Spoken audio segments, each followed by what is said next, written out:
También, claro está, ahora que se me ocurre con la presa esta rusa, es que esta resbala mucho, ¿sabes? Pero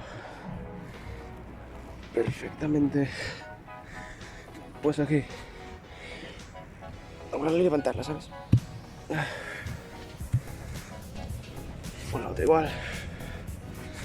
La cosa es que no te pese demasiado. Vale. Igual si lo haces de estos dos lados, por ejemplo. Vale. Igual de la otra mano. Mira. Con uno también. Obviamente, vale. Facilito también.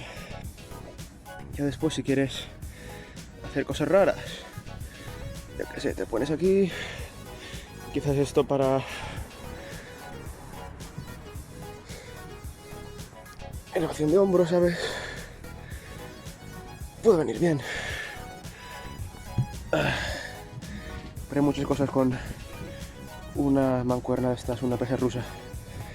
Quizás le haga un vídeo.